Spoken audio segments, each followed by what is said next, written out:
Jesu Kristu inkosi, uJesu Kristu inkosi, uJesu Kristu inkosi. Ngiyabingelela entabeni yendlu kaJehova, kuyabonelelwa ekhaya lezwi. Lo okhulumayo uNonduduzo wakwamchunu eNgotshe, idolobha lami yi-Vryheid. Ngiqale ukungena nge-15 April entabeni yendlu kaJehova. Wangipha umkhuleko usister, ngimbiza ngoMathango.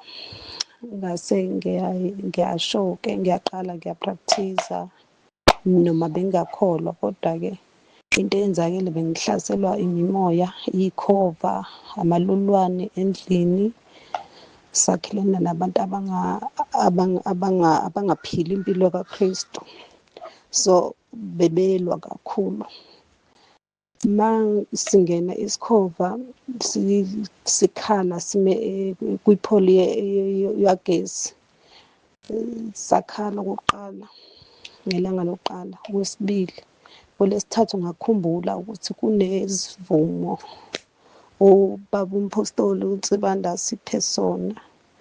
Ngase ngiyasho, sathi siyakhala kwelanga lesithathu, ngase ngiyasho ngathi uJesu Kristu inkosi, uJesu Kristu inkosi. Angiqedanga okwesithathu, sahamba. Kwelesibili ilanga sifika, basiphose phezu kwendlu-ke straight-ke manje. Sawa sathi bhaxa phezu kwendlu. Emveni kwalokho ngathi uJesu Kristu inkosi, savele sawela phansi, savele nje sawela phansi. Ngifuna ukusho ukuthi isivumo kanye nomkhuleko, Romans 10:9, unamandla kakhulu. Ufuna ukuthi uwusho inhliziyo yakho ijulile ngaphakathi ukuthi vele uyayenza lento, futhi usuyifuna ngempela ukuyenza noNkulunkulu wakho. Makayibonge inkosi ngompostoli uNkulunkulu asilethele yena ukuthi azorenewa ibandla lakhe, ngoba selidukile iningi lakhona. Nesivumo sinamandla ngendlela emangalisayo. Angishongo kabili-ke kulokhu kokuthi siwele phezulu endlini. Ngisho nje kanye ngathi uJesu Kristu inkosi, savele sawela phansi-ke manje emva kwendlu. Bengithi ngizofica sifile, savele sahamba sabaleka. Ngiyambonga uNkulunkulu ngoba kube akangenisanga usister, angazi ukuthi ngabe yini, ngoba namandla okholo lwami bese bewuqedile. uJesu Kristu uyinkosi, uJesu Kristu uyinkosi. Baba umpostoli Nsibande, ngiyakubingelela egameni likaJesu Kristu ophilayo. Ngibingelela ikhaya lezwi entabeni yendlu kaJehova, kuyabonelelwa. Ngiqhubeka nobufakazi baba bomama esasimkhulekele esibhedlela ukuthi ngahamba esekwazi ukubona, noma ebuye awavala ngoba wayekhathala, kodwa wayekwazi nje ukuwavula amehlo wakhe, awavule nje impela abone. Futhi enye into eyenzeka emva kokuthi esiqedile ukukhuleka, ngangithi mangithi akathi uJesu Kristu inkosi, waye esho ewuvula umlomo khona lapha emapayipini asemlonyeni, umbone ukuthi uyasho noma izwi lingaphumi ngokupheleleyo, kodwa nje asho athi uJesu Kristu inkosi. Uma ngimbuza ukuthi uyangizwa, akwazi ukunqikizisa ikhanda, avume. Enye into nje, wakwazi ukusheyikha ikhanda ukuthi alimuvise kayi-1, walimuvisa. Ngabona amandla amangalisayo kaNkulunkulu ngalesa sikhathi. Enye into baba eyenzeka futhi, unyawo lwakhe laka left, sathi sesiqedile ukukhuleka, lalivibrate nje, livibrate, liqhaqhazela, livibrate nje ngenye indlela engingazi ukuthi noma kuchaza ukuthi inhliziyo yakhe ayishaya yini noma wayephaphama, ngazi. Kodwa nje sahamba esekwazi nje ukuresponda izinto eziningi, noma-ke wayesalele lapho, ngoba ngamtshela umama lo ukuthi-ke ngicela ukuthi baqhubeke bamkhulekise uRoma 10:9, ngamnika imikhuleko. naye kumama ngamcela ukuthi angene ekhaya lezwi, ngamnika ilinki noma-ke ngimbone engakangeni. Kodwa nje uyabonga kakhulu, bayawubona umusa kaNkulunkulu namandla kaNkulunkulu phezu kwempilo yakhe umama. Siyambonga kuNkulunkulu Baba, simnikeza udumo kakhulu ngalo mkhuleko kaRoma 10:9, ukhulekwa nge-18 May. Isivumo sethu sithi uJesu Kristu inkosi, ngoba ngasale sengikhulekela nabo bonke nje noma ngingabathintanga, kodwa ngakhulekela iwodi yonke egameni likaJesu Kristu ophilayo. Ngasibona isidingo sabantu ey'bhedlela ukuthi bayadinga ukuthi siyokhuleka, sibavumise uRoma 10:9 ngaphambi kokuba nje umphefumulo uphume, ukuze inkazimulo yeNkulunkulu nodumo lonke. Siyambonga uNkulunkulu-ke Baba, uJesu Kristu inkosi, uJesu Kristu inkosi. uJesu Kristu inkosi. Baba, ngiyabingelela kubaba umpostoli, baba Ntsibande, umama umpostoli, umama Ntsibande. Ngiyabingelela entabeni yendlu kaJehova, ngiyabonelelwa nasekhaya lezwi. Baba, nginobufakazi. ngoLwesihlanu kunengane la ekhaya ephathwa indlebe, lengane ina 5 years. So ngoLwesihlanu-ke imqalise le ndlebe imphathe, ngithi-ke akathi uJesu Kristu inkosi, njalo nje uJesu Kristu inkosi, uJesu Kristu inkosi.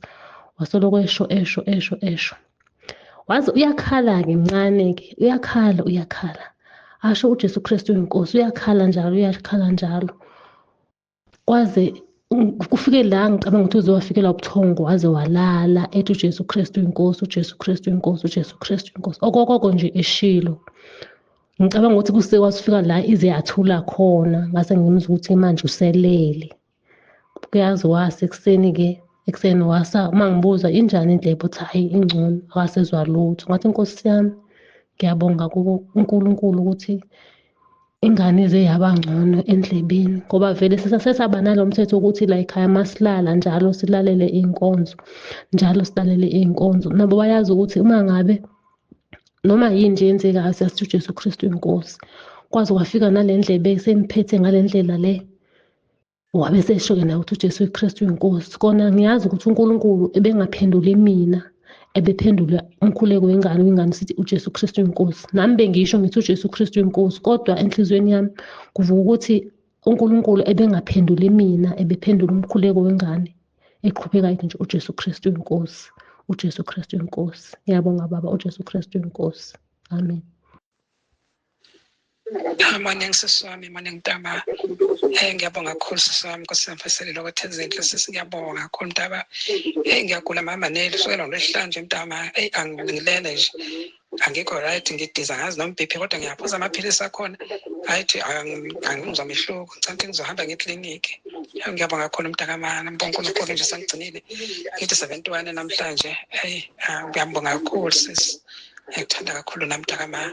Ngathi uNkulunkulu angangilulamisake Nkosi yami into engcono. Nami ngikwazi ukujabula. Ngiyabonga kakhulu sisi wami, ngizokufakela isithombe.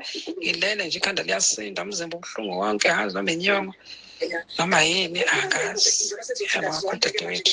Ngithanda kakhulu nami mntakama, ngiyabonga kakhulu. Phela usuku oluhle nami mntakama. Hawu bakithi sisi wami, Nkosi yami, uNkulunkulu akabeke isandla phezu kwakho, uphile. Hawu bakithi ngosuku lwakho ujabule, hawu awuhambe lelo khanda Nkosi yami, lokugula nje akusuke phezu kwakho, uphile nje, uphile Nkosi yami, uNkulunkulu akwenzele umusa. Hawu bakithi Nkosi yami, aze kwakubi ukuthi uyagula, kwakubi mntama, kwakubi, kodwa nje uNkulunkulu ngiyamkholwa uzokuthinta ngesandla sakhe ululame. Ngicela ukukuthumelela umkhuleko nje Nkosi yami, ukhuleke sisiguqe, ungazoza umehluko, ubasizile abaningi. Ngicela sisi wami ukhuleke, lo mkhuleko uguqe ngamadolo bese usho emva kwalo mfundisi. Hawu bakithi, Ngiyabonga nami sisi wami, ngiyabonga kakhulu mntakama, ngiyabonga. Ngiyamethemba uNkulunkulu mawo, ngoba ngisindisile mntaka baba. Ngihleli manje ngumuntu omane, ngihleli nje kusofana kwami, ngiphozela amateso, kuyadleka ngisho ukudleka. Ngiyabonga kakhulu mntakama, singalahlane suka kubheka nawe makamaneli. Ngiyabonga kakhulu sisi wami, ngiyabonga. Kwazi sisi Nkosi ngigcinile wena nje, ngibusile wena nomndeni wonke. Ngiyabonga kakhulu mntakama.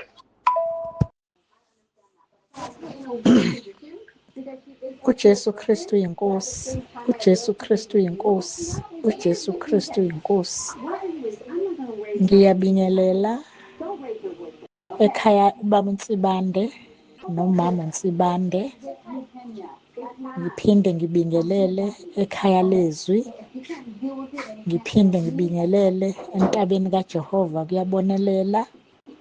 Ngithi uJesu Kristu yinkosi. Baba, ngifuna ukuphakamisa ukumbonga kakhulu uNkulunkulu inkonzo engayenza ngoJanuwari kulo nyaka. Ngikhuleka uNkulunkulu, cela uNkulunkulu angisize angiphulukise ngoshukela, wangiphulukisa. Ngaqhubeka ngaya ngedate ababethe eklinikha ngobuya emva kwenyanga ey'ntathu ngaya, kwafika kwathiwa nje ayi ngi-right anginalutho. Ngabuya baphinda futhi ngaya ngo-Ephreli 22 ngaya, bafika wathi udokotela yazi indlela o-right ngayo angazi ukuthi ngingathini. Yebo ngizowakhipha amaphilisi kodwa uyaphila. Eyi, ngambonga kakhulu uNkulunkulu. Ngesikhathi nje ngingena ngangithi nje uJesu Kristu yinkosi kodokotela ngoba babe baningi. Ngiphakamisa baba ukumbonga kakhulu uNkulunkulu imikhuleko yakho nemisebenzi yakho oyenzayo phambi kaNkulunkulu nokuthi siyilalele. Ngiyambonga kakhulu uNkulunkulu. Kade nala ekhaya kwami kwahlasela iy'gebengu kulezi nsukwana nje ey'dlule. Ngambona uNkulunkulu engilwela. Mina-ke bapostoli ngavele nje ngabhala ey'cabheni zakwami ukuthi uJesu Kristu yinkosi, uJesu Kristu yinkosi. Ngathi Nkosi ngiqedile, ngifuna ukubona kahle ukuthi yini into yoke ngithinte ngibhale leli gama. Eyi, ngambona uNkulunkulu engilwela ngohlobo olumangalisayo. Sahluleka isigebengu, sajaha isigebengu, sagcina sesibonakele. Sesingene kweminingi imizi nakwami sathi siyafika uNkulunkulu wala. Eyi, ngiyambonga uNkulunkulu, ngiyambonga uNkulunkulu, ngiyambonga uJesu Kristu oyinkosi empilweni yami. Ngithi nje baba ngithula ubufakazi balokho. Hhayi-ke mina-ke ngiyamusho kuJesu Kristu oyinkosi ngisho ebandleni lami. Abanye sebezwile, abanye noma bengakezwa kahle kodwa nje ngiyamusho nje ngikhululekile futhi ngiyaguqa nje ngikhululekile. Angazi ukuthi ngingathini, angisabi nje ngoba uJesu lokho ethe nje iveze le nto, khuluma ngale nto, khuluma ngale nto. Ngiyambonga kakhulu uNkulunkulu. uJesu Kristu yinkosi, uJesu Kristu yinkosi, uJesu Kristu yinkosi. Amen. uJesu Kristu uyinkosi, uYesu Kristu uyinkosi, uYesu Kristu uyinkosi. Ndiyabulisa utata nomama egameni lenkosi yethu Kristu waseNazaretha. Ndibulisa abazalwane entabeni lukaJehova kuyabonelela. Ndibulise nabazalwane ekhaya ilizwi. Ndinobufakazi ngaso isivumo kakhulu kakhulu. Ndithe ngelinye ilanga ndisesibhedlele lapho ndaye nda-admithwa for 5 days. Xa ndingena kwigumbi lapho ndizosizwa ngodokotela, xa ndingena kubo bafika bebayi-2. Athi omnye xa sendihleli phantsi athi ucawaphi ma? Ndithi ke mna ke entabeni yendlu kaJehova kuyabonelelwa. Athi phi? Ndithi mna ke entabeni yendlu kaJehova kuyabonelelwa. Athi usindisiwe? Ndithi mna ke yebo ndisindisiwe. Athi hayi ndiyakubona. Abe sebuza omnye, hayi bombona njani? Athi mjonge, awumboni wena? Ndiyambona mna. Hayi ke kungabi njalo. Ndithi xa sendiphumile ke ndidischarjiwe esibhedlele ndizibone ngenye imini ndilele kwenye indawo, andiyazi le ndawo ndilele kuyo but ndilele phantsi. Kube nomntana ona-10 years ome apha phezu kwam. Lo mntana usonta apha ebandleni. Lo mntana ke wathathwa ke nguYesu wayombonisa isihogo neento ezenzekayo esihogweni. Kangoba ne-VN yakhe ndisazoyithumela kutata. Lo mntana ke ngoku njengoba ndimjongile nje uyapenika. Ingathi kukho into azibonayo like ufuna uba ndenze something. Mna ndime ngento yoba uJesu Kristu uyinkosi. Xa ndiphakama ndivuthule ezi ngubo bendilele ngazo, ndive ivoyici yomntu othi khawulezisani, lo mntu uzothi alibize kathathu eli gama. Akufuneka alibize kathathu, ubude walibiza kathathu uzawusohlula. Hayi, mna ndiqhubekeke nto uJesu Kristu yinkosi. Ndibona lo mntana yena ingathi uyababona. Mna nje ndive ivoyici etshoyo ukuthi uJesu uzothi alibize kathathu. Abalibizi uba abatsho uba uJesu Kristu, bathi uzothi alibize kathathu eli gama. Ndifuna ukuthi esi sivumo siyasinqubela abazalwane. ngangasibiza noba siphi uba uJesu Kristu inkosi usowuvuka. Uthi uJesu Kristu inkosi ngoba liyasinqobela kuko konke. Ndimve kakuhle esithi nje lo mntu angade alibize kathathu eli gama, angade alibize kathathu eli gama. Khawulezisani kodwa ke ngenxa kaYesu akhange kwenzeke nto. Ndiyasibulela kakhulu esi sifungo sithi uJesu Kristu inkosi. uJesu Kristu uyinkosi, uJesu Kristu uyinkosi. Ndiyabulela kakhulu Tata ngokusindisa kwezinto zonke nokusivula amehlo. uJesu Kristu uyinkosi. uYesu Kristu uyinkosi Tata, ekuseni ndiyabulisa. Okokuqala ngizoqala nibonge ukuba khona ekhaya lezi. Impilo yami ngiyambona uThixo empilweni yami nakumndeni wami. Okwesibini ndizobonga ngenkonzo yange-13 kaMashi apho Tata wathi ungena nje wabe ukhulekela ama-families. Sasinengxaki yey'mpuku ezazigcwele indlu zinzima, zenza yonke into, zimosha, zinengxolo, singalali kusasihleli. Zikhona even emini zihamba zitakataka zenza yonke into, zigxobhoza, zimosha even impahla.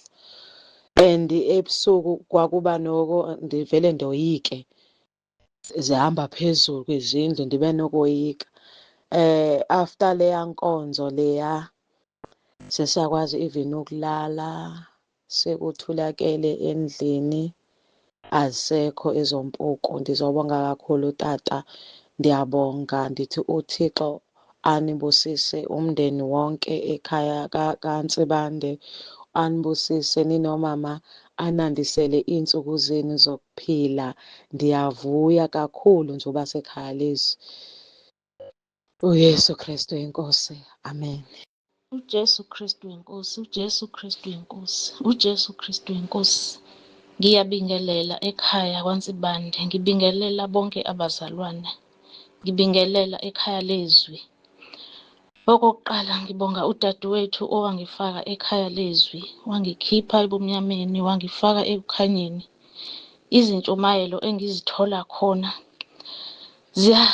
ziyangakha kakhulu. Ngifikelwa umunyu uma ngicabanga la ngisuka khona. Ngithandazela ukuthi uNkulunkulu angisize, angigcinele umphefumulo wami nokabaMtsibande ukuze kufike usuku lokuvuma izono. Impela iyamangalisa imisebenzi yasekhaya lezwi. Ngenxa yesikhathi, uJesu Kristu inkosi, uJesu Kristu inkosi, uJesu Kristu inkosi. Amen. uJesu Kristu inkosi, uJesu Kristu inkosi. Ngiyabingelela ubaba umpostoli nomama umpostoli egameni likaJesu Kristu waseNazaretha, entabeni nendlu kaJehova kuyabonelelwa nasekhaya lezwi.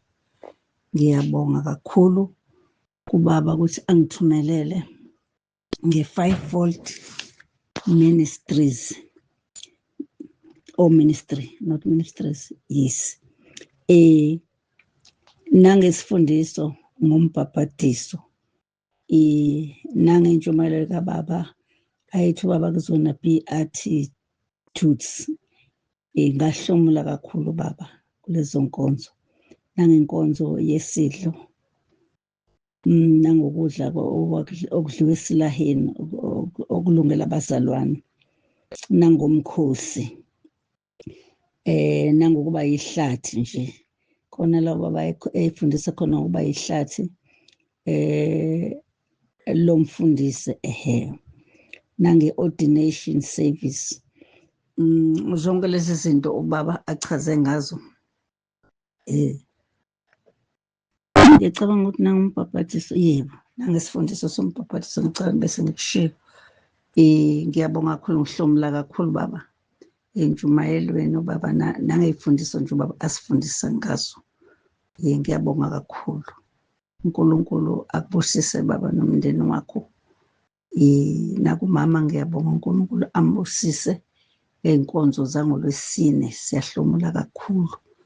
uJesu Kristu uyinkosi, uJesu Kristu uyinkosi, uJesu Kristu uyinkosi. Amen. uJesu Kristu inkosi, uJesu Kristu inkosi, uJesu Kristu inkosi. Ngiyabingelela entabeni yendlu kaJehova, ngiyabonelela ekhaya lezwi. Bingelela bab'Sibande nomam'Sibande. Ngithula ubufakazi lana. uNkulunkulu selokhu ngaqala ukungena la ngisebenzisa leli gama elithi uJesu Kristu inkosi liyasebenza. Ngibonile ekhaya bekukuningi obekuyinkinga ziya ngokusolveka. Kwakhona ohlasela ekhaya, umfana wabanjwa akangenza lutho. Ngiyambonga kakhulu uNkulunkulu, ngiyanibonga nobufakazi engibuthola la. Ngiyabonga bab'Sibande, ngiyabonga kakhulu.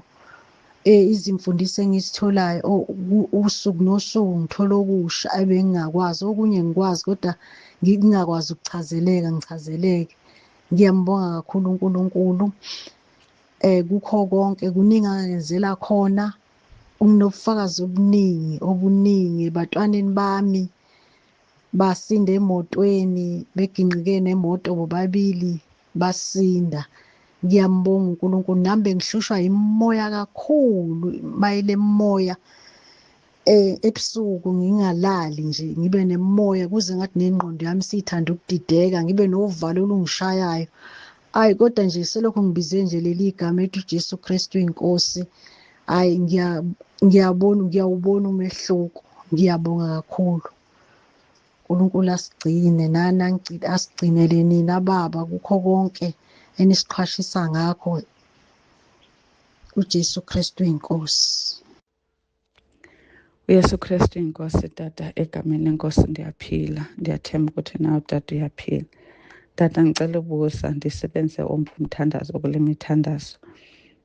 May 18 okanye omphi andiyazi. Ndine-challenge tata, I feel very useless as umzalwane ebrentshini, very of no use.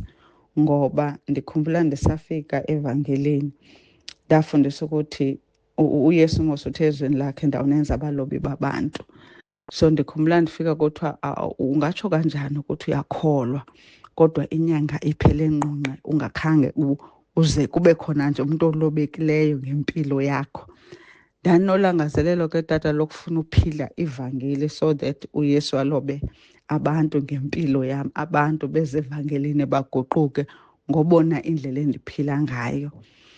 Nangoku ndandisafika tata ndanale drive yokuthi ingase ndingene door to door. Ndane-challenge ukuthi nditheni kwabantu bahleliyo apha ezindlini.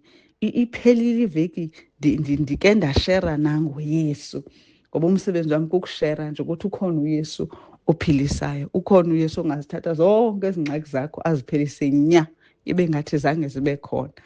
Ndandiyenza ke tata even just before ndifika apha entabeni.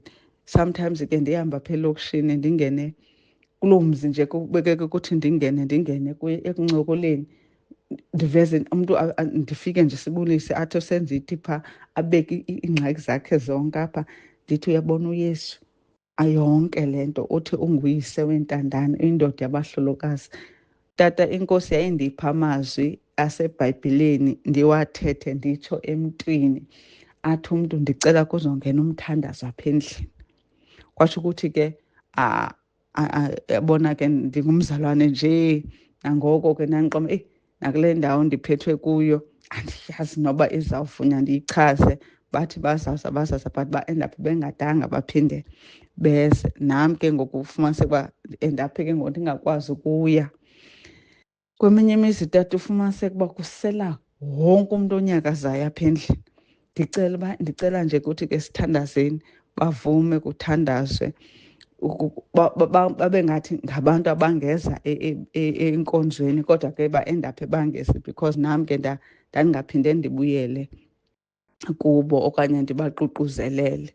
Andiyazi tata noba mhlawumbi ndenza into kwangamelezekanga ngoba ndiyayenza okanye kwathini, but ke ngoku ndinombuzo ukuthi Nkosi yam Ningatsho kanjani ukuthi ndiyakholwa kodwa iyaphela inyanga ningazanga namntu?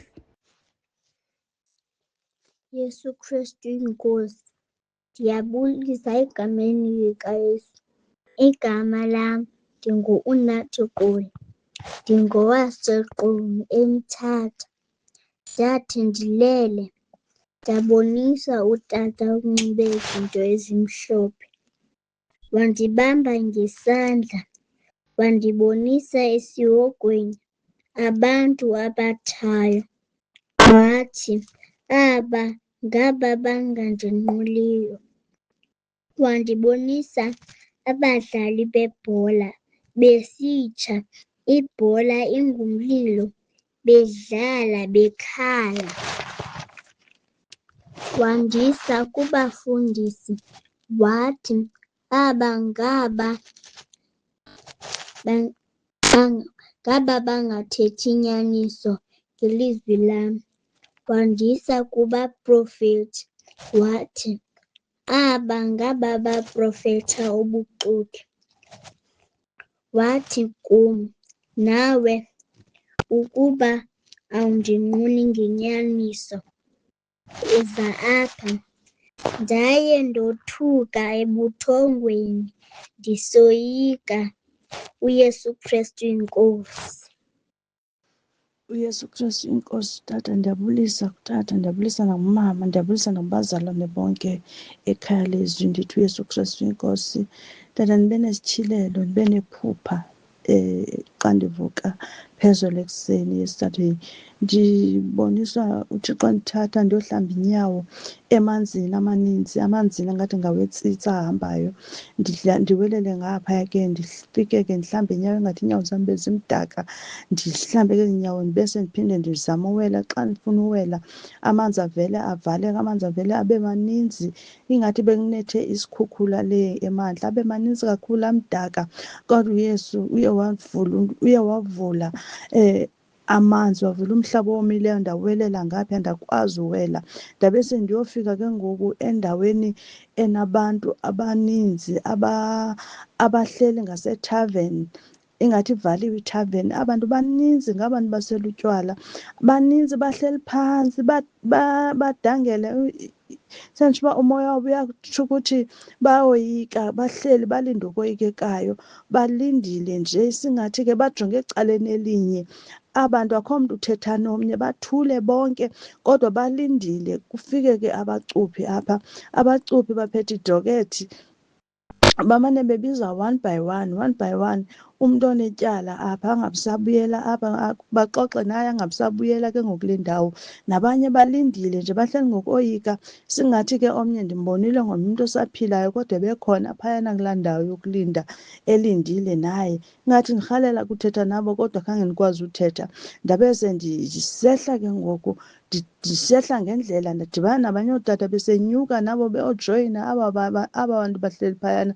Ootata ababini sebebadala bakhalisa ngoma zikaMasikhandi. Isingathi ke bathi xa bedibana nam bathi, hawu umntu omhle kangaka uyaphi, uhamba utheni ehamba yedwa kule ndawo. Tsho ukuthi ke bebona ubuhle bentliziyo.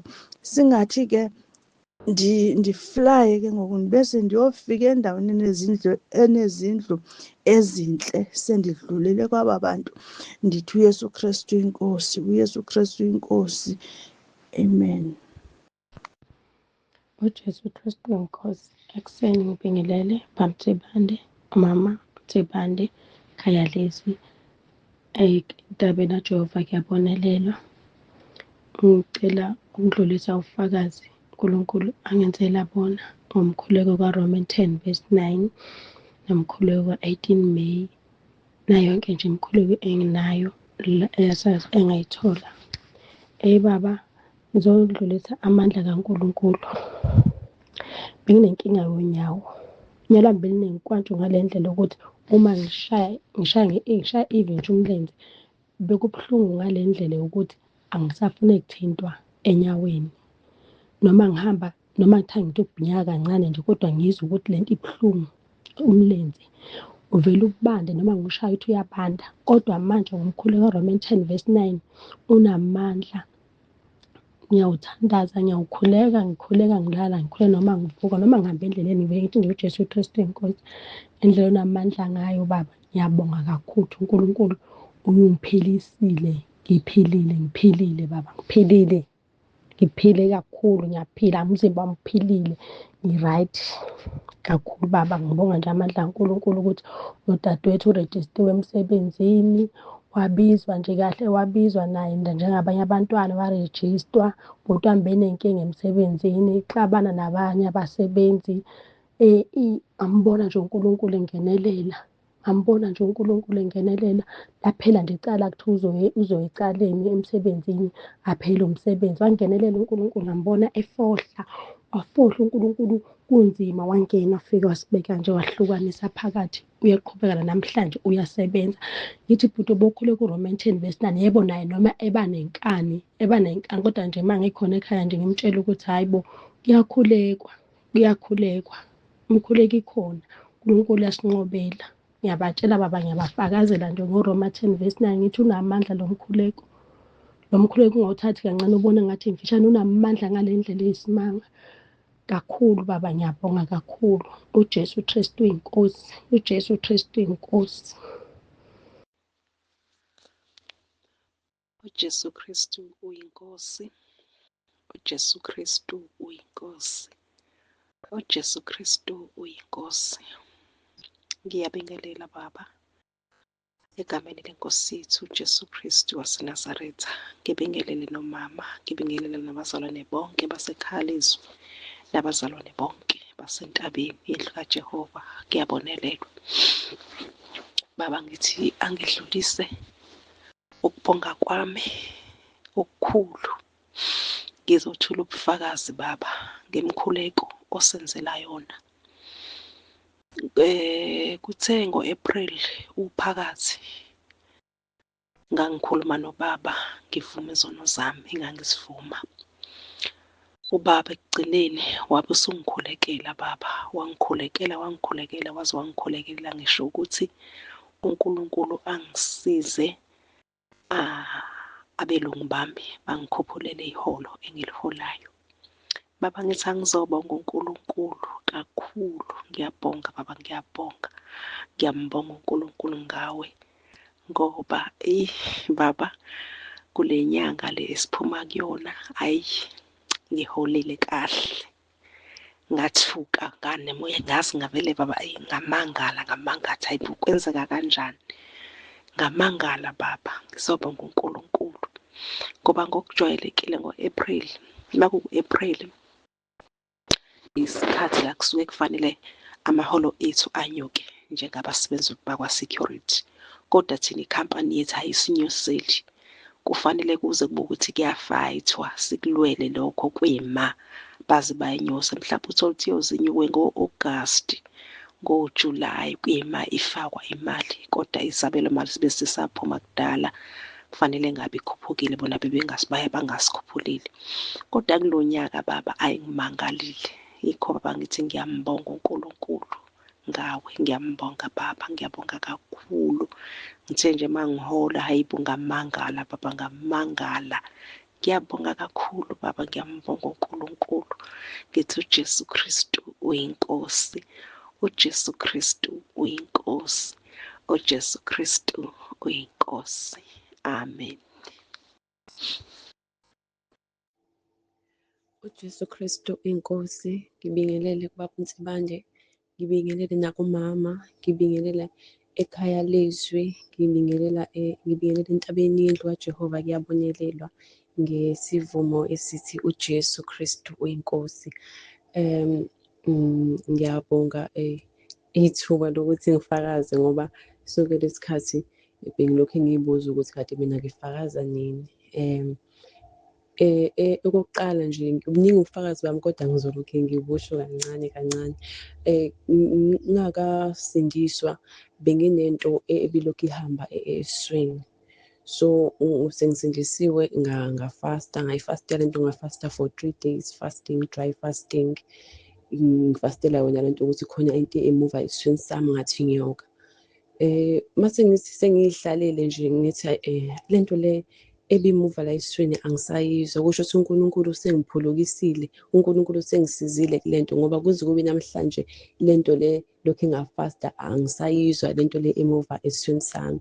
Ngithi nje uJesu Kristu uyinkosi, uJesu uKristu uyinkosi kakhulu. Ngikhumbula nangelinye ilanga futhi ngisasanda nangena la ekhaya lethu, sisanda nakusindiswa, ngangenza nje umsebenzi wami ngaqeda lapho engalala. Ngathi ayi ngoba ngilala ngisazovuka ngikhuleke, ngavane ngajumeka ngingakakhuleki. Kwaba khona izwi ngisalele lithi elingikhombisa, kwaba ngathi vele ngangiphupha ngoba sengijumekile, ngibona ngaphandle kumnyama kugcwele izinto ey'hambayo ezizinoni. Lathi izwi ulele, yabona ukuthi phandle ukuthi kugcwele imimoya eminingi kangakanani, ulele ukuthi usathane yena akalele. Ngavuka ngakhuleka, ngambonga inkosi ukuthi ingivusile ngakwazi ukukhuleka. Ngiyabonga baba ufakazi, sengikutholile okwamanje. uJesu Kristu uyinkosi baba. Uyikazi uNkulunkulu ongubani. Izolo ngifonela umzalwane wathi ucela ukuthi ngize ekhaya lakhe kuzoba nenkonzo namhlanje. Ungathi nje usathane uyalwa akuhlangani kahle. Ngase ngihamba, mangihamba wathi asingene egaraji sikhuleke. Izulu belini izolo, lento ongayazi. Ngakhulekela ukuthi izulu namhlanje lingani. Sinalo mzalwane. Kwasa ngempela namhlanje izulu lingani. Yazi lo mzalwane ngivele ngamangala mayisetshela abazalwane namhlanje ukuthi ngikhulekile. uNkulunkulu walimisa ngempela izulu. Siletha udumo kuNkulunkulu. Sithi uJesu Kristu uyinkosi. uJesu Kristu uyinkosi. uJesu Kristu uyinkosi. uJesu Kristu uyinkosi. Nkosi yami, ngicela ukubingelela ubaba umpostoli nomama umpostoli Nsibande, abazalwane bonke, ngithi uJesu Kristu uyinkosi. Ngicela ukudlulisa nabo ubufakazi bokubonga umsaka kaNkulunkulu, bonga uthando olungaka. Ngiyambonga uNkulunkulu, ngiyambonga ngomthandazo obaseRoma 10:9. Nkosi yami, ungisindisile, ungiphilisile. Ngiyambonga uNkulunkulu. Baba, bengithi uma ngikhuleka bengingakwazi ukuguqa amadolo, bengingaguqeki, benginama-cramps angihluphayo kakhulu. Ngiba sathi ngifuna ukuguqa kungaguqeki, kodwa ngiyawubonga amandla kaNkulunkulu, uthando olungaka, ngomkhuleko baba. Ngiyambonga kakhulu. Manje ngiyakwazi ukuguqa.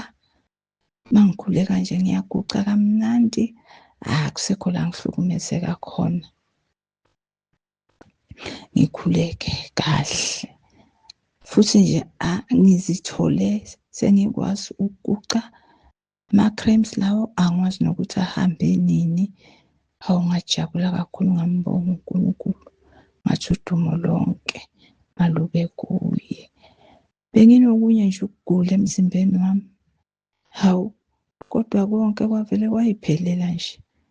Angikwazi nokuthi kuphele nini. Ngithole nje sengikahle, sengiphilile. Ngiyabonga umusa kaNkulunkulu. Ngibonga ukuthi uyangilwela izimpi usuku nosuku, uyangilwela zonke izimpi. Konke obekungihlupha ngizithola ngikhululekile ngomsa wakhe. Nale mkhuleko baba oyenzayo njalo uma kwenza inkonzo usuku nosuku, iyangiphilisa kakhulu. Ngithi uJesu Kristu uyinkosi. uJesu Kristu uyinkosi. uJesu Kristu uyinkosi. Amen. Ukulayo indodana unokuphila okuphakade. Ukulayo indodana unokuphila lami okuphakade. uJesu Kristu inkosi Baba, uJesu Kristu inkosi. Baba ngiyambonga uNkulunkulu ngawe, nokuyibusa ukuthi ngiyempela ukuba awuzange umlalele uNkulunkulu. Ngabe ngikuphi mina uqobo lwami? Ngabe ngikuphi? Baba ngiyambonga uNkulunkulu, ngibuka umusa, ngibuka uthando lwakhe empilweni yami ngawe. Iy'ntshumayelo Baba lezi nishumayeza zona Baba, uma ngiyilalele lezi y'ntshumayelo khona into enzakala phakathi kimi, khona into engiyizwayo ishintsha, kube engathi ngiyashintshwa isimo sami. Ngizwa ukuthi angazi but khona i-feeling eyenzekayo phakathi kimi nasemoyeni wami. Ngizwa ukuthi ngiba enye into nxa ngilalela lezi y'ntshumayelo. Angazi impilo yami basi khona into enzakalayo. Baba ngiyambonga uJesu ukuthi ngiyayibuka ebusuku noma namhlanje ngiphikisana namademona. Ngangibona engathi kwenziwa zona zonke lezi zinto zamadlozi nani. Kodwa manje ngiyibona ngiphikisana ngabathi ngathi angihlanganyeli. Baba bathi ngathi nje njengoba niyibona nje nani nenza lezo zinto zenu, ngathi mina nami nje ngikholelwa uJesu yena yedwa, ngathi angihlanganyeli.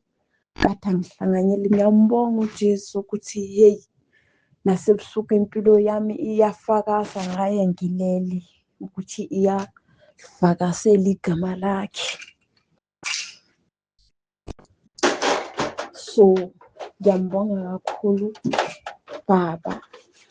Ngikhumbula esikhathini esedlule, ngikhumbula le ntshumayelo yamama ethi nxa nehlela izilingo ngezilingo le bayisho ngoLwesine eliphelile, anothi kungithokoza kwenu kodwa nazo kuvivinya ukukholwa kwenu.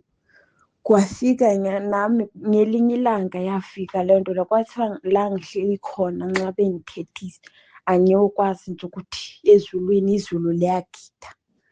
So Baba lokhu kuyangithobisa nje kakhulu. Kuningi ubufakazi bami ngeke ngibuthule bonke. uJesu Kristu inkosi. uJesu Kristu inkosi, uJesu Kristu inkosi, uJesu Kristu inkosi. Ngiyaxolisa ngokudelete khona kungiphazamisile.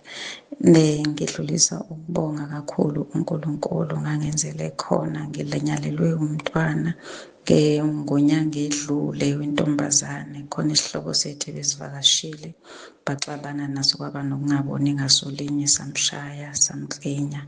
Kodwa kukhona konke lokho akubanga kubi ngendlela obekumele kube kubi ngayo. Ngiyambonga kakhulu uNkulunkulu ungenelile. Besiqhubeka sikhuleka baseRoma njalo, kwaphola kube yinsuku ezimbili nje, ngoLwesithathu bese kwazi nokudla. Ngiphinde ngibonge futhi uNkulunkulu angenzele khona ngomhla ka-1 umfana wami ubekade evakashile.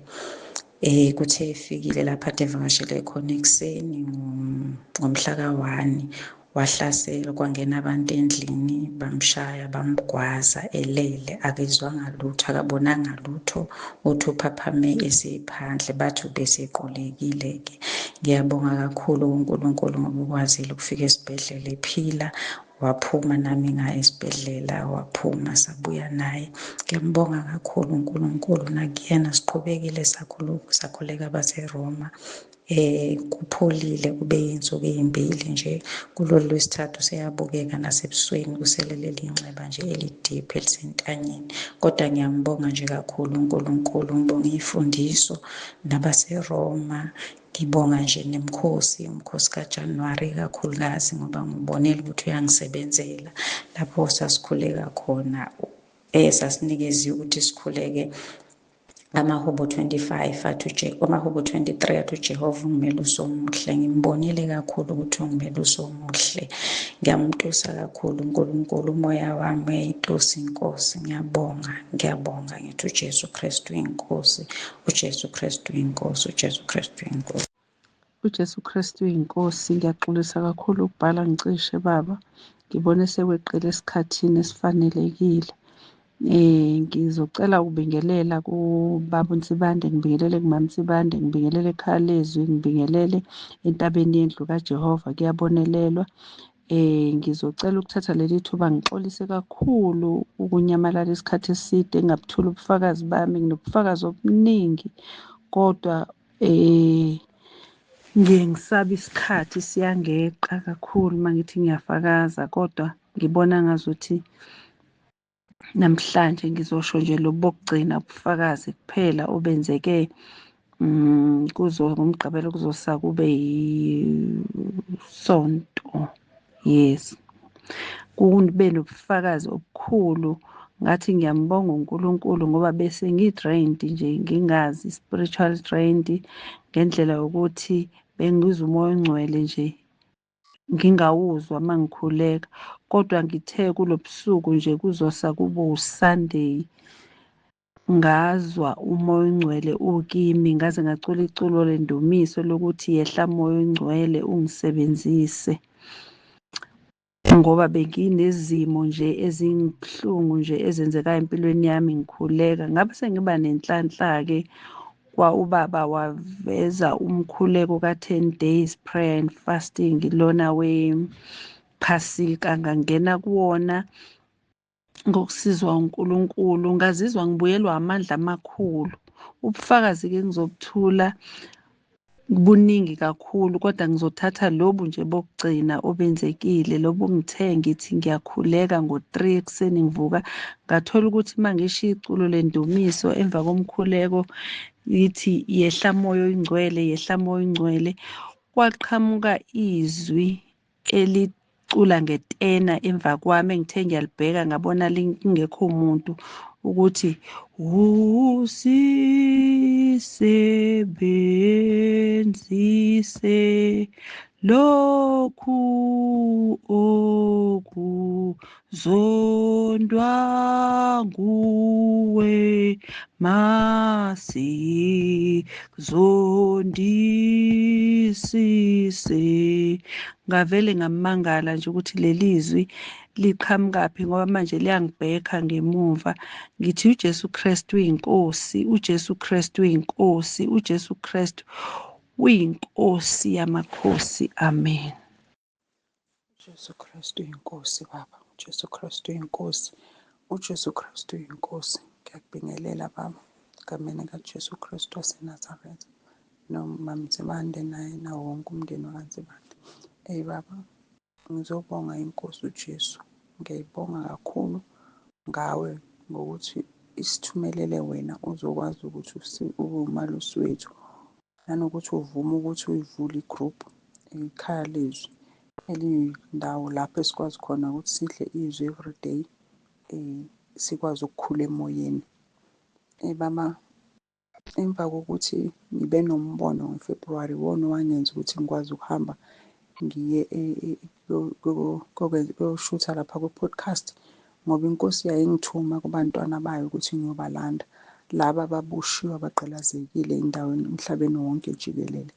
So uma ngiya laphayana ngabathatha labantwana bakhe ngafike ngakwenza lokho angithume kona, kodwa kube belingekho ikhaya lezwi bengeke ngikwazi ukubasiza ngoba ngokwami angikakabi nawo amandla nolwazi olwanele ukuthi ngingabasiza, kodwa inkosi uJesu yangisiza ngokuthi yenza ukuthi ngibafake la ekhaya lezwi. Uma ngibafaka la ekhaya lezwi Baba, bahlezi babonga njalo ngoba bathola iy'mfundiso bengazazi, kuningi abakuzuzile nothando abalutholile ekhaya lezwi. Ngiyambonga kakhulu uNkulunkulu. Ngiphinde futhi ngikhumbule amazwi wakho owawasho ukuthi kukhona abantu oyobabona beshaya ujene bebheke esogwini, uyothi uNkulunkulu esekubuza ukuthi uyababona laba abantu balaphaya, kwakufanele bayosindiswa ngawe, kodwa uzame ukwenze lokho, so balandele-ke sebaya esihogweni. So ngiyambonga uNkulunkulu ukuthi nami ngivumile ukuthi ngihambe ngiyobalanda abantwana bakhe labo, bangaze baye esihogweni kanti fanele basindiswe ngami, ngoba sonke njengoba sikhona la ekhaya lezwi, njengoba sikhona singabazalwane la emhlabeni, kumele kube khona abantu abasindiswayo ngathi. So yingakho kubalulekile ukuthi isikhathi neminithi esilitholayo silisebenzise ukuze silande leyo mphefumulo yaNkulunkulu ayifunayo ibuye iyosindiswa. So ngiyambonga uNkulunkulu, ngiyabonga nangabo bonke labo bantwana bakhe ababuyayo babonge uthando abalutholayo ekhaya lezwi, ababongayo izifundiso zakho Baba abayitholayo everyday. Ngiyabonga kakhulu Baba, ngiswela amazwi asanami. Ngiyabonga uJesu Kristu inkosi, uJesu Kristu inkosi. uJesu Kristu inkosi. Ngiyabingelela ekhaya lethu ngisentabeni yendlu kaJehova. Umama Dlamini lona okade elahlekelwe iselwe engasenalutho nenamba angasenayo, ngiyaxolisa kakhulu Baba ukuthi nje ngingabe ngisakwazi ngisho ukuthinta. Ngiyaxolisa kakhulu. Ngiyabonga kakhulu Baba ukuthi nakho sengiyitholile inamba, sengizokwazi nokuqhubeka ngikhulume nawe ngezikhathi zonke engifisa ukukhuluma ngabe bengingasazi zonda njani, noma nginombiko noma nginani bengingasazi. Ngiyaxolisa kakhulu kodwa sengibonga umusa ngoba sengiyithola bangixhumanisa abazalwane ngale namba. Ngiyambonga uJehova, ngisaphila Baba uNsibande noma ngasanazi nomama ngiyaphila. Hhayi unikile lo mzalwane ney'nkonzo ngiyayilalela nje kakhulu. Nemico emithathu ngiyayilalela, ngiyayizwa ngiyayilalela, unginikile impela umzalwane. Ngiyabonga kakhulu, uNkulunkulu anigcine anilondoloze. Sisaphila-ke nathi kakhulu noma ubaba uke wathi ubaba buthakathaka yena izinso, kodwa nje siyamthemba uNkulunkulu. Amen. uJesu Kristu inkosi, uJesu Kristu inkosi, uJesu Kristu inkosi. Amen.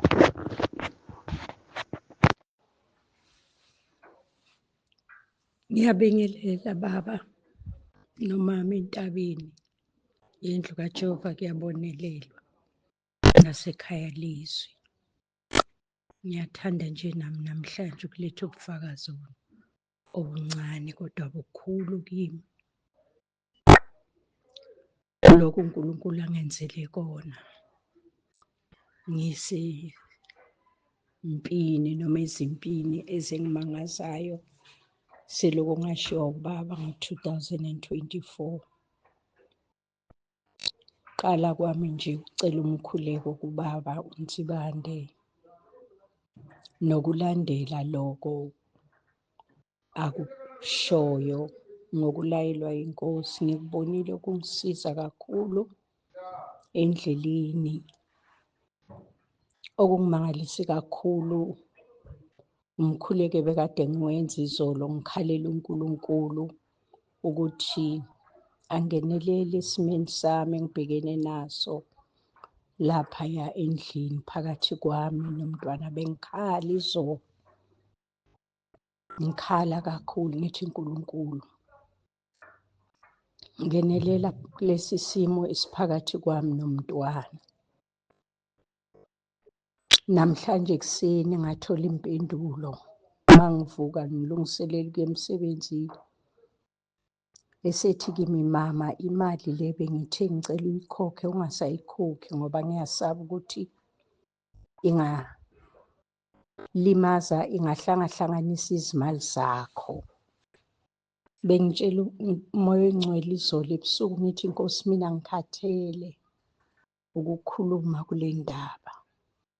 Ngicela ukuthi wena ube yingalo yami, ngingayenzi inyama ibe yingalo yami, ngingathembi emntwini. Ngicela ukuthi wena ube yingalo yami njengoba usho kwezwi lithi umuntu othemba kubantu ayenze inyama ibe yingalo yakhe. Uqale kusiyo. Ngimbonile engenelela, ngizitshole ngimangele. Uma ngihamba ngize emsebenzini namhlanje ngimemeze endleleni ngithi, Nkosi ngiyabonga, Nkosi ngiyabonga, Nkosi ngiyabonga. Ngiyambonga kakhulu uNkulunkulu. Ngiletha nje ubufakazi ukuthi ngisalindele usuku engiphiwe lona, ngisazimisela ukufunda kakhulu. uNkulunkulu anibusise, ngiyabonga. uJesu Kristu inkosi. Amen. uJesu Kristu inkosi Baba, uJesu Kristu inkosi. Ngiyabingelela abazalwane bonke entabeni yendlu kaJehova, kuyabonelela abazalwane bonke ekhaya lezwi ngithi uJesu Kristu inkosi. Ngithanda ukubonga uNkulunkulu Baba ngey'nkonzo zephasika. Ngithanda ukumbonga uNkulunkulu kakhulu ngezwi eliku-Isaiah 53 elaliyitimi yey'nkonzo. Layisiza kakhulu impilo yami lelo zwi. Laphaya kakhulu ekugcineni la uJesu ekhulekela boni. Lisebenze kakhulu impilo yami kunezinto ezambulekile kimi, kwanabantu okumbulekayo kimi ukuthi kumele ngibakhulekele. Ngingabathathi nje njengabantu abangonile kuphela, kodwa ngibakhulekele ngibanxusele eNkosini. Ngiyabheka nje ukuthi iNkosi uJesu yona yakwazi ukubakhulekela boni. Nami kufanele ngihambe ey'nyathelweni zayo, ngibakhulekele abangonile abantu, ngibacelele umusa nentethelelo phambi kaNkulunkulu, nami futhi ngidlule kubo ngokupheleleyo. Ngiyambonga kakhulu uNkulunkulu Baba ngey'nkonzo zephasika. Ngimbonga uNkulunkulu ngokuba sekhaya lezwi. Kuningi esikufundayo, kuningi uNkulunkulu asisizayo kukhona. Kakhulukazi mina uNkulunkulu ungisizile kakhulu kwezinye izinto. Ngiyambonga kakhulu uNkulunkulu Baba ngokuba sekhaya lezwi. Ngiyadla, ngiyasutha, ngiyaneliseka. Ngiyabonga uJesu Kristu uyinkosi. Amen. uYesu Kristu inkosi, uYesu Kristu inkosi, uYesu Kristu inkosi. Ndiyabulisa tata nomama nabazalwane bonke basekhaya lezwi egameni lenkosi Yesu. Tata, ndivuka nobungqina obundimangalisayo, iphupha elinimangalisayo. Ndiphupha engathi kukhona umfana olele apha ecala kwam. Lo mfana ngwasemzini wesangoma, sikhona isangoma esikhona apha e-eriyeni. Ngowaphayana laa mfana and andimqhelanga nomqhela abantu balamzi, andibaqhelanga abantu baphayana.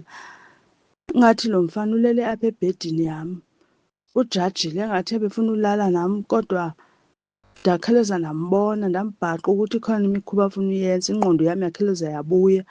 Ndiyabuza kuye ke ngoku apha ephupheni uba ungene kanjani apha emnyango kona ndivalile. Engakaphenduli ke kube sengena unkosikazi wakhe. Unkosikazi wakhe athi ke yena ke, nobaba uNtsibande belapha ke tana ukubonile. Sihambe sayomlanda ubaba uNtsibande ukuthi wena wenza le mikhuba oyenzayo. Izophela yonke loo trust leyo. Ubaba uNtsibande ukubonile uba wenza le mikhuba wena. Ubaba uNtsibande niyamazi uba akazifuni ezi ntoni zenzayo. Wena wenza le mikhuba angafuni yahlala eninqanda ngayo ukuthi ningayenzi. Ubaba uNtsibande belapha ke engathi ndinewari ndithi nide nayolanda nobaba uNtsibande uba makaze ayobona eliyeleke enqeleni, ngoba nyhani ndenze eliyeleke enqele. Lo mntu laa ndimazi ungene phi. Babe besitsho ke ngoku kutsho ukuthi ke senje uba tata nalapha emoyeni wami ingathi ukhona apha e-eriyeni, ingathi uzovangela, ingathi uzovangela apha elalini. So kutsho ukuthi ke ngokumkhathi wonke ke ngomkhathi walapha uyashukuma, awuvi kamandi. Oko ndingena ekhaya lezwi awuvi kamandi umkhathi walapha. Uyaziwa tata emkhathini, bayakwazi eGwadana. Kutsho ukuthi bebeloko bendilwa oko ngoba sifuna ususa ubungcwele bam ke ngoku. Bafuna undingcolisa bazondilalisa nomfana wabo. Ndiyabulela tata, ndiyabulela nyhani egameni lenkosi Yesu. Ndithi uYesu Kristu inkosi. Amen. uJesu Kristu inkosi, uJesu Kristu inkosi, uJesu Kristu inkosi. Ngiyabingelela ekhaya lezwi entabeni kaJehova, ngiyabonelelwa, ngiyabingelela umpostoli ubaba uNtsibande nakumama uNtsibande egameni likaJesu Kristu oyinkosi ephilayo. Ngesivumo esithi uJesu Kristu uyinkosi. Bazalwane, ngiphakamisa ukubonga uNkulunkulu impela leli gama elithi uJesu Kristu uyinkosi. Bengihlezi ngizwa abazalwane befakaza la. Hawu, ngilibonile lisebenza futhi lingaqali ukusebenza, kodwa okwangithusa kakhulu engakubona lenza umusa komunye umama owayeselele esibhedlela egula ngale ndlela emangalisayo. Sebelahla ithemba nababelele naye esibhedlela. Ngafika bazalwane, ngasondela kuyena. Nami ngaqale nje ngaba nokudideka engqondweni yami kodwa inkosi uJesu yangipha isibindi. Ngaye ngakhuleka exhunywe imishini engaboni lutho, engakwazi kwenzani bazalwane. Ngathi uJesu Kristu inkosi, Jesu Kristu inkosi, uJesu Kristu inkosi. Ngakhuleka ngathi uJesu Kristu inkosi. Ngamuzwa esho kancane evula amehlo, wasmayila ebusweni wathi uJesu Kristu inkosi. Bazalwane, kwakuyithemba kumina. Ngambheka uNkulunkulu ngathi nkulunkulu njani? Hawu Nkosi, ngiyambonga, ngiyamdumisa uNkulunkulu, ngiyabonga bazalwane. Ekhaya lezwi kuyafundiswa. Siyambonga uNkulunkulu ngobaba uMphostoli ngendaba enkulu kangaka ambulelwe uNkulunkulu ukuthi sibe nesivumo esithi uJesu Kristu inkosi esinqoba ngaye. Emva kwensuku ezimbili lo mama kade ngiyombona esibhedlela, uyena wayesengifonela esekwazi nanokukhuluma. Wabonga uNkulunkulu wathi wangivusa, bengingasekho kodwa ngenxa yokuthi ufike wakhuleka, ngakuzwa emadlebeni ami ukuthi uthi uJesu Kristu inkosi, uJesu Kristu inkosi. Wathi ngiphilile. Bazalwane, ngakhala ngathi akusimina uNkulunkulu, udumo lonke aluye kuNkulunkulu. Ngiyambonga uNkulunkulu ukuthi ngivume ukuthi angisebenzise ekutheni kubonakala amandla akhe. Bazalwane, ngithi uJesu Kristu inkosi, uJesu Kristu inkosi. Amen.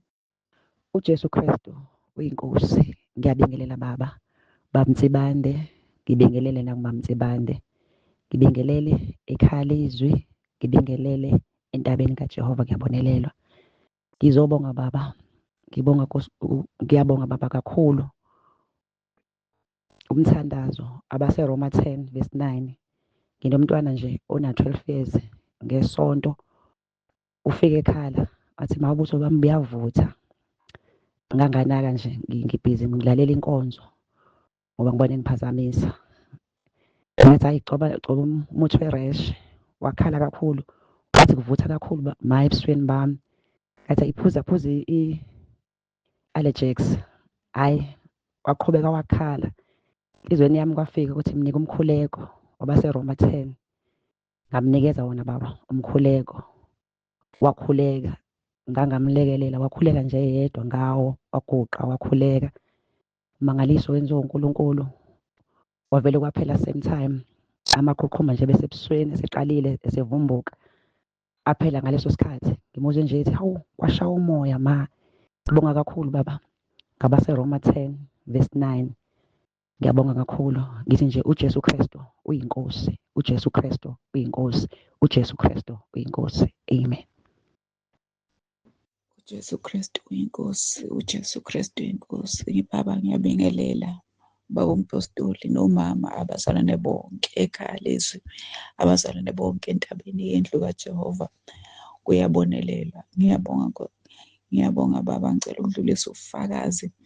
Ngibonga uNkulunkulu ngawe baba nezifundiso zakho emsebenzini. Kuke kwafika omunye wama-colleagues ethu owayegula kakhulu, esesimeni esingesihle, engaphefumuli kahle, ephefumula kabuhlungu nje, restless, enezinhlungu nje kakhulu.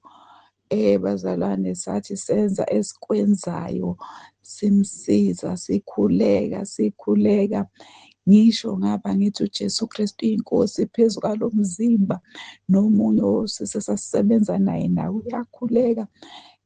Bazalwane, wathi esuka wayedonsa umoya wokugcina, lokhu abathi usuke segaspa. uNkulunkulu bazalwane wasilekelela, senza sikhuleka, sigijima kunjalo. uNkulunkulu wasizwela. Ngile ngithi nje uJesu Kristu inkosi phezu kwalo mzimba. Lo muntu makangathuli. Ngithi uJesu Kristu inkosi phezu kwalo mzimba. Wasizwela, uNkulunkulu wasizwela. Wasimangaza. Wavuka umuntu, wahlala ngezinqa, wasibheka, wavula amehlo. Ngiyambonga uNkulunkulu bazalwane baba nangezifundiso zakho kwenye ezinkonzo. Wawushilo ukuthi uNkulunkulu mangabe ubesehlelile umuntu ukumthatha uyamphilisa ngesikhathi ekhulekelwa. Bazalwane, wenze njalo uNkulunkulu nje wamphilisa. Kwase kuba ukuthi usebuye uyadlula-ke emhlabeni engasekho kithina. Ngiyamdumisa uNkulunkulu kakhulu bazalwane, njena ngezifundiso zakho ngithi uJesu Kristu inkosi. Kuningi ubufakazi ngiyobuye ngimlethe ngithi uJesu Kristu uyinkosi, uJesu Kristu uyinkosi, uJesu Kristu uyinkosi. uJesu Kristu uyinkosi, uJesu Kristu uyinkosi, uJesu Kristu uyinkosi. Ngibingelela isivumo esithi uJesu Kristu uyinkosi. Ngibingelela ubaba umpostoli, umama umpostoli, nabazalwane bonke basentabeni nasekhaya lethu. Ngithi uJesu Kristu inkosi. Ngixolise ukudilitha basendeka ephutha. Ngiphinde futhi ngixolise ukuletha lofakazi late. Ngathi ngizobuletha ufakazi ngavaleleka, emveni kokuvaleleka ngaphelelwa idatha. Nabu ufakazi bami. Lo bufakazi obangemva komkhosi omkhulu loyo kwakuwumkhosi we-10 days. Ngangumuntu owayezongena, ngathi mangisathi ngiyafunda ngathola ukuthi usuphakathi angisakwazi ukungena. Ngalala, kwathi ngakusasa ngavuka nezwi elithi ngithe kwenziwe umucu omunye.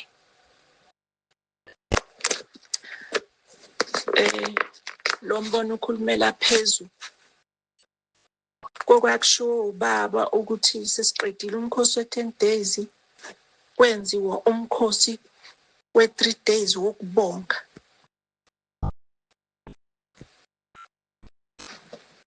Lafika-ke izwi lasho kanjalo-ke. Kwase kufika kimi ngaphakathi ukuthi isisho sesiZulu sithi ubucu obuhle buhamba ngabubili.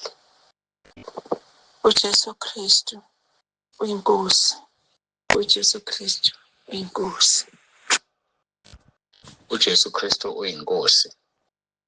Ngithi mangikhumbuze, ngifundisile la ngumshumayeli chapter 4 verse 12. Umshumayeli chapter 4 verse 12.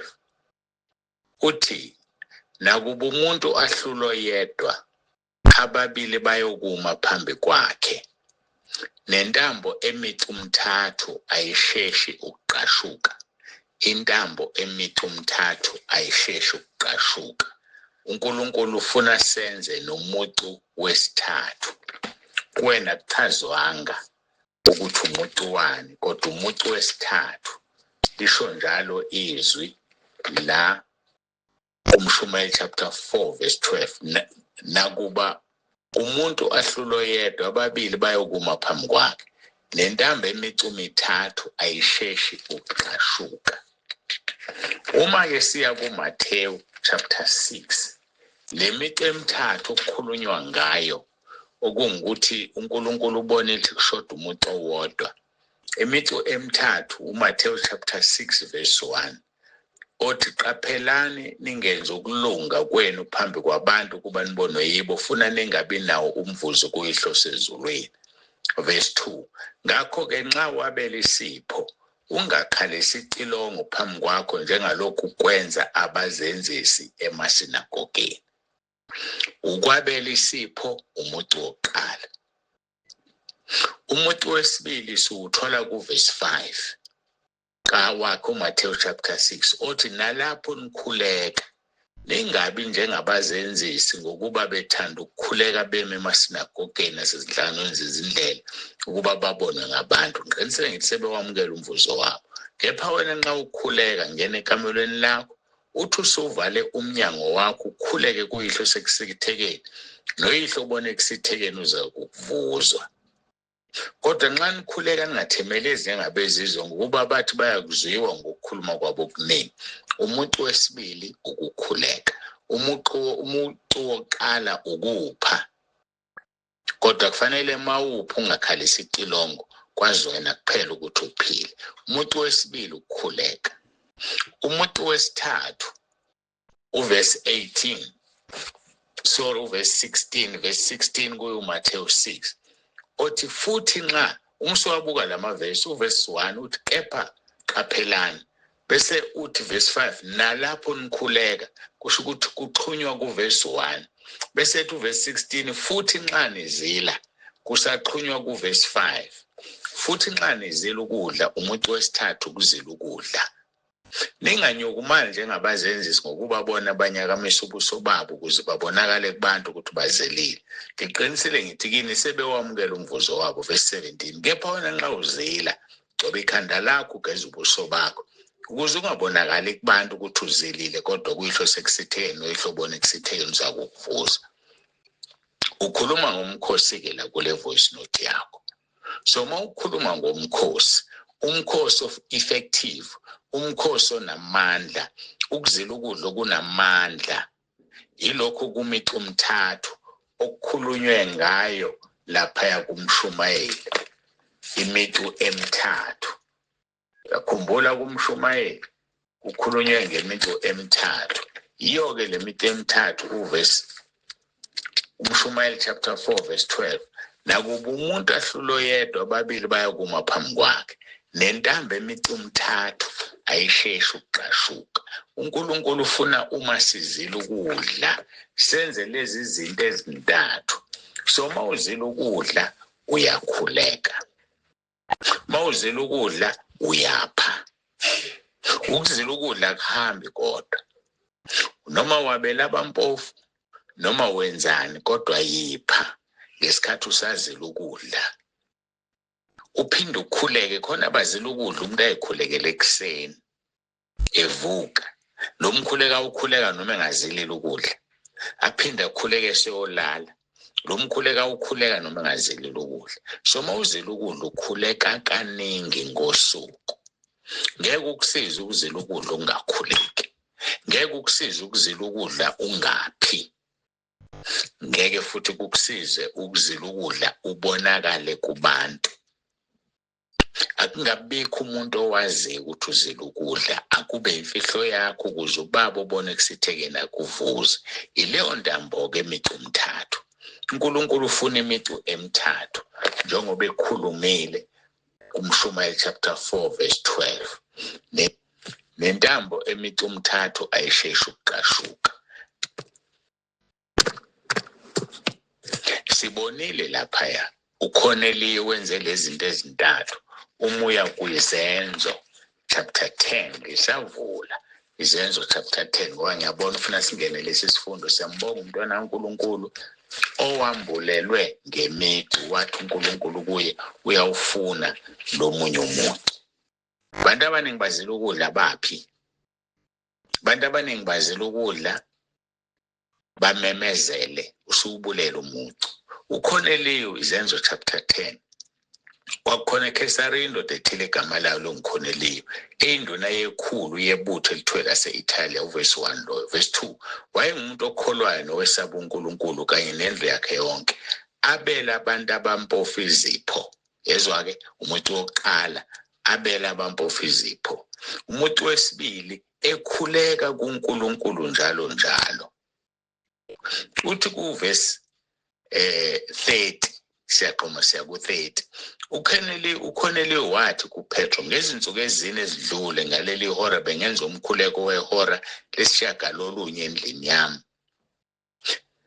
So uma ufunda-ke ihumusho lesingisi, uverse 30 uthi bengifastile. Ake silibheke uma sifunda iNew King James Version, verse Acts chapter 10 verse 30. So Cornelius said, 4 days ago I was fasting until this hour, and at the 9th hour I prayed in my house, and behold, a man stood before me in bright clothing. So uverse 8 wesiZulu uthi ngezinsuku ezine ezidlule ngaleli hora bengenza umkhuleko. Kanti ngesingisi lithi I was fasting. So ke uKhoneliya uyenzile imici emithathu. Uphila abampofu, wakhuleka, wazila ukudla. Sibuyele kuverse 3 kaKhoneliya chapter 10. Wabona ngokusobala embonweni ingelosi kaNkulunkulu ingena kuye kungathi ngehora lesishagalolunye lemini ithi Khoneliya. Wayiqolozela enokwesaba wathi kwenze njani Nkosi? Yathi kuye imkhuleko yakho nokwabela kwakhe abampofu izipho kwenyukile kwaba isikhumbuzo emehlweni kaNkulunkulu. So uma ufasta noma ngolimi lwethu lasegroupini ungena emkhosini wabela abampofu ukhuleka ufastile 3 wezinto imici emithathu uzinto umkhuleko wakho uyenyuka uye kuNkulunkulu abese awukhumbula uNkulunkulu emehlweni akhe athumele ingelosi noma athumele noma ubani noma azifikele yena ngomoya ongcwele noma ngeNkosi uJesu azobhekana nesicelo sakho. So yenza imici emithathu okukhulunywe ngayo lapha kumshumayeli. Yenza imici emithathu okukhulunywe ngayo kuMathewu 6. Yenza imici emithathu Khoneliya ayisebenzisa kwathunyelwa ingelosi imkhuleko yakhe enyukele ezulwini. Siyambonga ke uNkulunkulu kakhulu ngoba uyazikhulumela ngabantu bakhe. Ukhulumile ngalo mbono walomntwana kaNkulunkulu esesiqale ngawo ukuthi uyawufuna umuntu.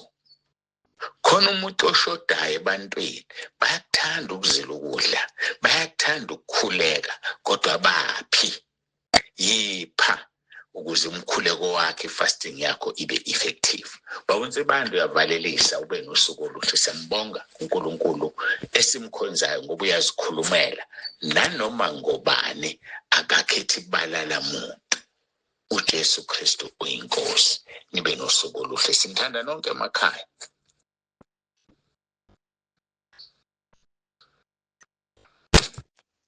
uJesu Kristu uyinkosi. uJesu Kristu uyinkosi. Ngiyabingelela umama notata abazalwane bonke ngesivume sithi uJesu Kristu uyinkosi. La bathandekayo ngizophakamisa amandla kaNkulunkulu ukuthi uNkulunkulu akukho kumehlulayo. Nami kuNkulunkulu bathandekayo undiyekisile ke i-treatment. Ngesikhathi ngisamana ndiva abazalwane bethi bayeka i-treatment beyiswa uNkulunkulu, mina ngathi nje angicingi nje ngengize ngiyiyeke mina ngobani bazalwane ngike ndaziyekela mina i-treatment amagame azamabini ndijike esibhedlela ngicisha ndifa. Ngifika esibhedlela ngathi umuntu osedlule emhlabeni ngoba ndizekele i-treatment uNkulunkulu ngingamazisanga. Kodwa ngokukhambe kwakhamba ngathi hayi ngeke i-treatment endodla kuze kube nini yona le. Ndiyaqala manje ndaNkulunkulu ndangena umkhosi la we-3 days ngitshela uNkulunkulu uba uNkulunkulu nangoku ndithemba wena angisayithembi i-treatment. Ngicela ungiphilise ngaphandle kwe-treatment. Ndiyenzile ke bathandekayo lo nkonzo kulonyaka ophelile mawuzaphela.